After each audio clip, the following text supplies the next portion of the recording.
Hello guys! Hello Sagittarius! Welcome dito sa aking channel, Kapalaran 888 Sagittarius. Alamin natin kung anong messages, vibration, gabay, energy para sa lahat ng Sagittarius friends natin na nanonood. Okay.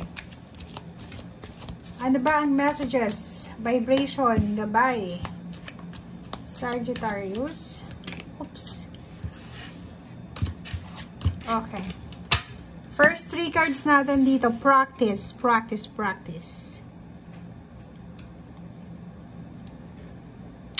Sagittarius, mayroon kang dinideny sa sarili mo, 'di ba?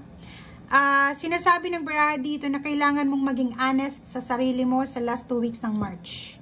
Ikaw lang ang nakakaalam kung ano yung gusto mong mangyari sa buhay mo, kung ano yung gusto mo. So, kailangan mong tanggapin kung ano yung nararamdaman mo. Huwag mong itatwa, huwag mong i-deny. Kung nalulungkot ka, nalulungkot ka. Kung masaya ka, masaya ka. Kung may emptiness kang nararamdaman, kung kulang, 'di ba? So show it. Show the world, 'di ba? You've got the power. So gamitin mo daw yung abilidad mo para ma-resolve mo itong mga sitwasyon na kinasasangkutan mo. Lahat ay kaya mong magawa 'yan. As long as na alam mo kung ano yung makakabuti sa iyo and alam mo din kung anong makakasama sa iyo. Okay? So, confidence, sinasabi ng baraha, kailangan mo ng confidence, guys. Lalo na dito sa mga decision making na gusto mong gawin sa buhay. Huwag kang makikinig sa mga sinasabi ng mga tao sa paligid mo. Yun nga, kapain mo yung puso mo, isipin mo, eto ba yung gusto ko? Or hindi ko to gusto. So, kung ano yung gusto mo, yun yung susundin mo. Okay? And wag mong sikilin yung iyong nararamdaman. Nasasaktan ka, nakangiti ka pa, mali yun. Kung halimbawa masaya ka talaga. Pag malungkot ka, 'di ba? Oh. Parang pare-pareho lang kayo ng Aries. Flying free, 'di ba? Kailangan mo na ng freedom eh. Kailangan mo nang makaalis diyan sa sitwasyon mo na toxic na eh. Toxic na and at the same time stagnant na. Okay?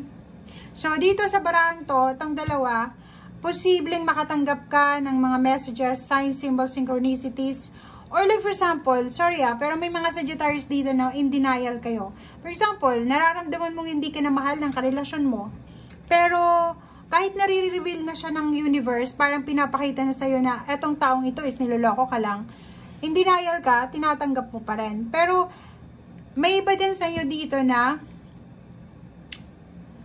maraming katotohanan kayo na pinipikit nyo na lang yung mata nyo. Kasi ayaw nyong makita kasi doon kayo masaya. 'Di ba? So, kailangan mong maging totoo sa sarili mo. Kung nasasaktan ka, mahalin mo yung sarili mo. Flying free, freedom to guys. Sinasabi ng barahan na kailangan mong makaalis sa kalungkutan na nararamdaman mo, sa stress, toxicity, drama, negativity. Lalo na kung nasa sitwasyon ka na may choice ka naman, parang ikaw lang yung naglalagay ng sarili mo dito sa isang stagnation na to. Sayang sayang yung panahon, sayang yung pagkakataon, sayang yung buhay 'di ba? So, makinig ka sa sinasabi ng intuition mo. Kailangan mo din dito ng strong foundation, ng support system. Nakikita ko sa'yo dito, Sagittarius, medyo kulang ka sa support system. Siguro lumaki kang hindi ka masyadong close sa magulang mo or yung mga tao sa paligid mo, parang ilap ka sa kanila. Ayaw mong sabihin kung ano yung nangyayari sa buhay mo.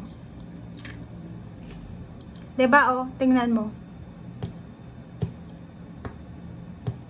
Kung makikita mo dito sa relationship, kung kinakailangan daw na mag-move on ka, kailangan mong mag-relocate, kailangan mong umalis, kailangan mo ng freedom, gawin mo daw. Dito naman sa pera, sinasabi ng baraha, marami kang naiisip na pwedeng pagkakitaan.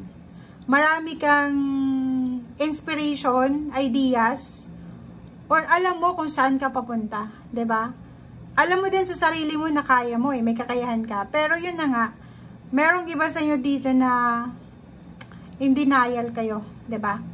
So, sinasabi ng baraha sa'yo dito na if looking for a relationship ka or looking for a job ka, kung ano itong naiisip mong paraan, gawin mo siya. Kasi, Sayang yung sinasabi ng baraha sa'yo. 'Di ba? The Sun and Queen of Cups, sinasabi ng baraha yung positivity, yung peace and harmony sa buhay mo ay ikaw lang yung makakagawa niyan. So, ibig sabihin yan, Sagittarius, walang sino man ang pwedeng makatulong sa'yo, sarili mong decision making. Kung ayaw mong masaktan, gumawa ka daw ng desisyon para sa sarili mo. Pero kung patuloy mo daw na gustong masaktan, syempre gagawa ka ng desisyon pabor doon sa taong nananakit sa'yo. Diba? Nako. Okay, be strong. Magpakatatag ka daw, at the same time, ibalik mo yung excitement mo. Di ba yung dati, yung mga Sagittarius, yung ano sila, happy person sila. Yung mabilis silang tumawa, mabilis silang ngumiti, pero once na nagka-problema yung Sagittarius, makikita mo yung mukha nila na sobrang sadness sa mata nakikita yon. So, ibalik mo daw yung sigla, ibalik mo daw yung positivity. Huwag kang masyadong makikinig sa mga tao sa paligid mo. Okay? Meron ditong Four of Pentacles, sinasabi na yung problema mo na yan sa pera sa ngayon, pwede mo yan ma-resolve through pagsisave ng konti. Kung mayroon kang mga bisyo like pag-inom, sigarilyo, or ano man ang bisyo na kailangan mo talagang mag-spend ng pera, may mga sugal or sabong or mga, alam mo yon, lalo kung lalaki ka, kailangan mong iwasan yon. Kailangan mong mag-walk away. Kailangan mong umalis sa unhealthy situation para may magbukas na bagong pinto. Okay? Kasi pag nakafocus tayo sa unhealthy habits natin, doon na lang tayo 'di ba?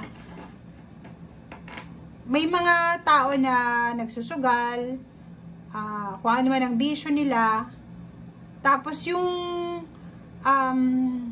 swerte, yung success, binibase na lang nila doon sa ginagawa nila. Diba? Parang feeling nila, dito sa sugal, doon sila yayama, doon sila asenso, pero mali yun diba? Pera na yun tapos isusugal mo pa. Diba? So, dito sa barahang to, sinasabi na yung the Sun na to, yung positive life, Queen of Cups, happy life, nakadepende daw sa'yo. Diba? Ngayon pa lang, kailangan mo na daw ng realization. Lalo kung medyo bata ka pa, nasa below 40 years old, 50 years old, marami ka pang chances na baguhin kung ano yung mga ginagawa mong hindi maganda sa ngayon. Okay? So, thank you guys and see you again. Bye!